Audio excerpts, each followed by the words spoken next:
વિયારાથી મળી રહ્યા છે મહત્વના સમાચાર।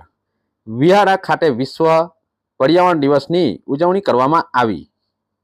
તાપી જિલ્લાના મુખ્ય મથક વિયારા ખાતે આજરોજ 5મી જૂન વિશ્વ પર્યાવરણ દિવસની ઉજવણી કરવામાં આવી હતી। પર્યાવરણની સમતુલા જળવાય અને તેની જાળવણી કરવામાં આવે શુભ આશયથી વન વિભાગ દ્વારા વિયારાથી આંબા પાણી ઇકો ટુરિઝમ સુધી વન વિભાગ દ્વારા સાયકલ રેલીનું આયોજન કરવામાં આવ્યું હતું।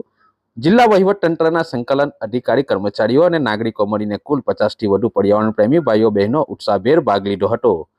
તાપી કલેક્ટર ડોક્ટર વિપિન ગર્ગ તથા નાયબ વન રક્ષક પુનિત નૈયરના વરદ હસ્તે જિલ્લા સેવા સદન ખાતેથી સાયકલ રેલીનું પ્રસ્થાન કરવામાં આવ્યું હતું। પર્યાવરણ વિશે જાગૃતિ આવે તે માટે પ્રેરક સંદેશ સાથે પર્યાવરણ પ્રેમી સાયકલ વીરો ખુશખુશાલ બની ગયા હતા। કલેક્ટર ડોક્ટર વિપિન ગર્ગે પર્યાવરણ જાગૃતિ વિશે જણાવ્યું હતું કે ગ્લોબલ વોર્મિંગને કારણે પૃથ્વીનું તાપમાન વધી રહ્યું છે, ત્યારે માનવજાત ધરતીની રક્ષા કરે તે ખૂબ જરૂરી છે। કુદરતી રીતે ઉગેલા વૃક્ષોનું જતન કરવું જોઈએ, વધુમાં વધુ વૃક્ષો વાવીને તેનું જતન કરવું જોઈએ। વનરાજી છવાયેલી રહેશે તો સહેલાણીઓ માટે સુંદર સ્થળોનું નિર્માણ થાય છે।